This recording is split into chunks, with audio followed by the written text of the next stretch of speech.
मेरे ताया अब्बा की 7 बेटियां थी जबकि हम 3 भाई थे। मुझे हमेशा से ये लगता था कि बेटियों वाला शख्स बहुत कमजोर होता है और जिसे अल्लाह बेटे दे वो ताकतवर इंसान होता है। मैं घर में सबसे छोटा था और लाड प्यार ने मुझे बगाड़ कर रख दिया था। मेरे बड़े भाई का नाम आसफ और उससे छोटे का नाम वासफ था और मेरा नाम फरीद था। मुझे बचपन से ही बहुत लाड प्यार मिला। बड़े भाई आसफ को अब्बा ने दुबई भेज दिया और वहां जाकर कुछ अरसे बाद उन्होंने छोटे वासफ को भी अपने पास काम पर बुला लिया था। घर में पैसे की रेल पेल थी। अब्बा ने कभी किसी बात से नहीं रोका था। अम्मा भी जितने पैसे मांगो दे देती थी। मुझे पढ़ाई का शौक नहीं था और चंद आवारा दोस्तों के साथ गलत रास्ते पर चल पड़ा था। सारा दिन आवारा गर्दी, दोस्तों के साथ शराब पीना और गली कोनों पर बैठकर हंसी मजाक करना मेरा मामूल बन चुका था। ताया अब्बा जो सरकारी टीचर थे उनको मेरी ये बातें अच्छी नहीं लगती थी। एक दिन उन्होंने अब्बा से कहा कि अपने बेटे को समझाओ, ये तरीका ठीक नहीं है। मेरी बेटियां भी वहां से गुजरती हैं और ये लड़कों को वहां जमा कर लेता है और अजीबो गरीब बातें करता है जो मुझे अच्छा नहीं लगता। शाम को जब अब्बा घर आए तो कहने लगे, फरीद तुम्हारी शिकायत मिली है। आजम भाई कह रहे थे कि लफंगे दोस्तों को गली में मत बिठाया करो, बच्चियां गुजरती हैं तो अच्छा नहीं लगता। वो बहनें हैं तुम्हारी और इज्जत है हमारी। मुझे ये सुनकर बहुत गुस्सा आया। अब्बा को तो मैंने जी अब्बा कह दिया था मगर अब मुझे ताया अब्बा पर बहुत गुस्सा था। वो ये बात मुझसे तमीज से भी तो कह सकते थे। अब्बा को शिकायत करने की भला क्या जरूरत थी। बस मैंने दिल में ठान ली कि अब उन्हें मैं बताऊंगा कि उनकी बच्चियां कैसे गुजरती हैं। मैं ये जानता था कि वो बेटियों का बाप है, कमजोर सा इंसान है, भला मुझसे पूरा कैसे आएगा। अगले दिन मैंने अम्मा से कहकर छत वाला कमरा साफ करवा लिया और शाम को अपने दोस्तों को लेकर पिछली साइड से छत पर चढ़ गया था। जब से ताया अब्बा का घर साफ नजर आता था मैंने अपने दोस्तों को लिया और छत पर घूमने लगा। हमने जोर से लाउड स्पीकर भी लगा लिया, गाने गाए और डांस करने लगे। ताया अब्बा के सहन पर नजर पड़ी तो उनकी बेटियां जो सहन में बैठी थी हमें देखकर कमरे में चली गई। गर्मियों के दिन थे और उनके घर में एसी भी नहीं था। बेचारी हमारी वजह से रात के 1 बजे तक कमरे में ही बैठी रही। 1 बजे मेरे दोस्त चले गए और आज मैं बहुत खुश था। मैंने ताया अब्बा से बदला ले लिया था। उस रात अब्बा घर नहीं थे, वो किसी काम के सिलसिले में दूसरे शहर गए थे। अम्मा मुझे रोकती रही मगर माँ की बातों का मुझ पर असर नहीं होता था। अगले दिन सुबह मैं गली में खड़ा सिगरेट फूंक रहा था तो ताया अब्बा स्कूल जाने के लिए अपने घर से निकल रहे थे। मैंने उनकी तरफ देख कर मुस्कुराया तो वो मेरे पास आ गए और कहने लगे, बेटा रात जो तुमने किया वो ठीक नहीं था। मेरी बच्चियां रात गए तक कमरे में रही, इतनी गर्मी थी। आज के बाद लड़कों को लेकर यूं छत पर मत चढ़ना। उनकी बात सुनकर मैं कैसा लगाकर हंसने लगा। ताया अब्बा गली में हम ना बैठे, छत पर हम ना चढ़े, अब आप कहीं बैठने के लिए हमें इजाजत लेनी पड़ेगी। मैंने मजाक उड़ाने वाले अंदाज में ताया अब्बा से कहा। मेरी बात सुनकर उन्होंने चश्मा ठीक किया और कहने लगे, देखो बेटा अब तुम बड़े हो गए हो, किसी काम पर लगो। तुम्हें अल्लाह ने बहन नहीं दी इसलिए तुम बहन बेटी की इज्जत करना नहीं आती। जब ताया अब्बा ने ये बात की तो मुझे इतना गुस्सा आया कि मैंने उनका गिरेबान पकड़ लिया। आप टीचर है ना, ये फर्ज अपने स्कूल में निभाइए और खबरदार आइंदा मुझसे ऐसी बात की तो। ताया अब्बा शरीफ आदमी थे। उन्होंने गली में इधर उधर आने जाने वाले लोगों को देखा और खामोशी से नजरें झुका ली थी। जब मैंने गिरेबान छोड़ा तो वो फौरन से चले गए थे। शाम को जब मैं घूम फिर कर घर आया तो अम्मा ने मुझे अपने कमरे में बुलाया। जब मैं उनके पास पहुंचा तो कहने लगी, मेरे पास बैठो, मुझे तुमसे बात करनी है। मैंने कहा, माँ अगर कोई लेक्चर देना है तो खुदा के लिए मत देना, मैं फिलहाल सुनने के मूड में नहीं हूँ। तो कहने लगी, मैंने बड़े प्यार से तेरा नाम फरीद रखा था। मेरे बच्चे ऐसे मत किया कर। जब तेरे बारे में कोई गलत बात करता है तो मेरा दिल बड़ा दुखता है। मर्द जवानी में अपनी बेटी का नसीब लिखता है, ये बात सुनी है मैंने। तू खुदा के लिए ऐसे मत किया कर। अभी मेरी माँ ये बात कर रही थी कि मैं उठ खड़ा हुआ और उलझन से कहने लगा, माँ मुझे नींद आ रही है, अब बस कर। बाकी का लेक्चर सुबह सुनूंगा। और हाँ, अगर मेरी बीवी ताई अम्मा की तरह बेटियां पैदा करेगी तो उसे तलाक मुंह पर मारकर घर से निकाल दूंगा। वो तो ताया अब्बा थे कि घर में रखा हुआ है। ये कहकर मैंने कमरे के दरवाजे को ठोकर मारकर चला गया। उसी वक्त मुझे ऐसी बातें गलत नहीं लगती थी। मुझे लगता था कि मैं जो भी करता हूँ मैं ठीक करता हूँ। मैं कमरे में गया और सो गया। सुबह गुस्से से अब्बा के बोलने की आवाज से मेरी आंख खुली थी। वो मुझे आवाज दे रहे थे। मैं आंखें मलता बाहर निकला तो अब्बा गुस्से से कहने लगे, तुझे शर्म नहीं आ मुझे शर्म आती है तुझे बेटा कहते हुए। बगैरत तू मर क्यों नहीं गया अपने बाप जैसे ताया का गिरेबान पकड़ते हुए। मैंने आज तक अपने बड़े भाई से कभी ऊंची आवाज में बात नहीं की, तूने मेरे भाई का गिरेबान पकड़ लिया।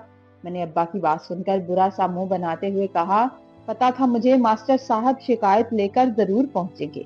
انہوں نے یہ بتا دیا کہ میں نے ان کا گریبان پکڑا ہے، لیکن یہ نہیں بتایا کہ خود کیا غلط غلط کہتے رہے۔ ابا غصے سے بولے، میں اپنے بھائی کو جانتا ہوں، وہ کبھی کسی غلط بات کو نہیں کہہ سکتا۔ بس ابھی بھی تمہارے بھائی سے بات کرتا ہوں، تمہیں دبئی اپنے پاس بلا لے، بہت مزے کر لیے تو نے، وہاں محنت مزدوری کرے گا تو دماغ سیٹ ہو جائے گا تیرا۔ میں ابا کی بات سن کر ہنسنے لگا اور کہنے لگا، کیا لگتا ہے آپ کو میں کام کروں گا تو یہ بھول ہے آپ کی، کسی کی غلامی نہیں ہوتی مجھ سے۔ اگر چاہتے ہیں کہ میں کاروبار کروں تو مجھے پیسہ چاہیے، یا کاروبار شروع کر کے دیں، پھر دیکھیے میں کیسے بڑھاتا ہوں۔ ابا نے عجیب سی نظر مجھ پر ڈالی اور کہنے لگے، رات گئے آوارہ پھرتا ہے، صبح آنکھ نہیں کھلتی، کاروبار کرے گا یہ، رفت سمجھا لے اس کو، کسی دن یہ برا پھنسے گا، بتا رہا ہوں۔ یہ کہہ کر ابا چلے گئے۔ ماں سے کہنے لگا، مجھے تایا ابا کی عادت بہت بری لگتی ہے جو میرے باپ کے کان بھرتے ہیں۔ تو اماں کہنے لگی، کسی نے کان نہیں بھرے تیرے باپ کے، گلی میں گزرتے جن لوگوں نے دیکھا ہے انہوں نے بتایا ہے تیرے ابا کو۔ شرم کیا کر، اعظم بھائی پر 7 بیٹیوں کی ذمہ داری ہے، تنگ مت کیا کر، باپ کی بڑی ضرورت ہوتی ہے بچیوں کو۔ میں نے الجھن بھری نظر ماں پر ڈالی اور کہا، ماں تو ایسے کہتی ہے جیسے تایا ابا کی بیٹی اٹھا لی ہو میں نے۔ یہ کہہ کر میں ہال سے باہر نکل رہا تھا تو میرے کانوں میں میری ماں کی استغفر اللہ کہنے کی آواز آئی تھی۔ اب میں گھر ناشتہ نہیں کرنا چاہتا تھا، موڈ خراب ہو گیا۔ اگلے دن شام کو ابا سب کو بتا رہے تھے کہ آصف کہہ رہا ہے کہ وہ تایا ابا کی بیٹی زارا سے شادی کرے گا، اور واصف بھی چاہتا ہے کہ اس سے چھوٹی زینب کا رشتہ مانگ لیا جائے۔ ان کی یہ بات سن کر مجھے خوشی نہیں ہوئی، حالانکہ ابا کہہ رہے تھے کہ میرے بھائی کے 2 فرض ادا ہو جائیں گے اور بچیاں بھی خوش رہیں گی۔ میں نے پوری آنکھیں کھول کر ابا کی طرف دیکھا اور کہا، نہیں، دنیا میں اور لڑکیاں مر گئی ہیں کیا جو تایا ابا کی بیٹیاں ہی نظر آئی ہیں آپ کو؟ بہت چکر باز ہیں وہ لڑکیاں، میں ان میں سے کسی کو بھابھی نہیں پسند کرتا۔ ابا کہنے لگے، 2 تھپڑ لگیں گے نا تو منہ توڑ ڈالوں گا، آج کے بعد یہ بکواس مت کرنا، یہ آصف اور واصف کی مرضی ہے، شادی انہوں نے کرنی ہے۔ میں نے گھر میں کافی ہنگامہ کیا مگر آصف اور واصف کی منگنی کر دی گئی۔ تایا ابا کی تو جیسے لاٹری نکل آئی تھی، انہوں نے تو فوراً سے ہاں کر دی تھی۔ 1 مہینے بعد آصف اور واصف پورے 2 مہینے کی چھٹی پر آ رہے تھے، اس لیے ابا نے جلد ہی شادی کی تاریخ بھی طے کر دی۔ میں تھوڑی تھوڑی شرارتیں کرتا رہا کہ تایا ابا کسی طرح شادی سے انکار کر دیں، مگر ایسا نہیں ہوا تھا۔ زارا اور زینب بیاہ کر میری بھابھی بن کر آ گئی تھی۔ اماں نے اسی دن مجھے بلا کر کہا تھا، آج کے بعد ان سے بدتمیزی مت کرنا، وہ تمہاری بھابھی ہیں۔ میں غصے سے ماں کی طرف دیکھ کر کمرے میں چلا گیا۔ 2 مہینے کی شرافت صرف آصف بھائی کے غصے کی وجہ سے تھی، اور جب وہ اپنی بیویوں کے پاسپورٹ بنوا کر دبئی جانے لگے تو ابا کو غلط فہمی ہو گئی تھی کہ میں سدھر گیا ہوں۔ انہوں نے خوش ہو کر میری شادی کی بات چلائی اور اپنے مرحوم دوست کی 5 وقت کی نمازی اور پردہ کرنے والی بیٹی مہرین سے میرا نکاح کا مشورہ کر دیا۔ میں نے ہنستے ہوئے کہا، جو آپ کو ٹھیک لگے، اور گھر سے نکل گیا تھا۔ 10 دن بعد ابا نے سادہ سے طریقے سے مہرین سے میرا نکاح کر دیا تھا۔ اس نیک لڑکی کو گھر لانے کی وجہ یہ تھی کہ ابا کو یقین تھا کہ اس کی صحبت میں بھی سدھر جاؤں گا۔ مہرین بہت پیاری اور ڈرپوک سی لڑکی تھی، مگر جلد ہی اس نے بھی اماں کی طرح لیکچر دینا شروع کر دیا جو مجھ پر اثر نہیں کرتے تھے۔ غصے میں کبھی کبھار اس پر ہاتھ بھی اٹھا دیتا تھا، مگر وہ یہ بات ابا سے چھپاتی تھی۔ ایک دن جب اس نے مجھے باپ بننے کی خوشخبری سنائی تو میں خوش ہوا اور کہا، مجھے بھی اپنے ابا کی طرح 3 بیٹے پیدا کرنے ہیں تاکہ میں بھی انہیں باہر بھیج کر عیش کر سکوں۔ اماں اور مہرین کی گہری دوستی تھی اور اماں ہر بات میں اس کا ساتھ دیتی تھی۔ ایک دن میں دوستوں کے ساتھ کہیں گھومنے نکلا اور 3 دن بعد گھر لوٹا تو میری جڑواں بیٹیاں ہوئی تھیں۔ یہ سن کر مجھے شدید غصہ آیا۔ میں نے نشے کی حالت میں اپنی بیوی کو بستر سے گھسیٹا اور کہا کہ ان بچیوں کو لے کر ابھی اور اسی وقت نکلو یہاں سے۔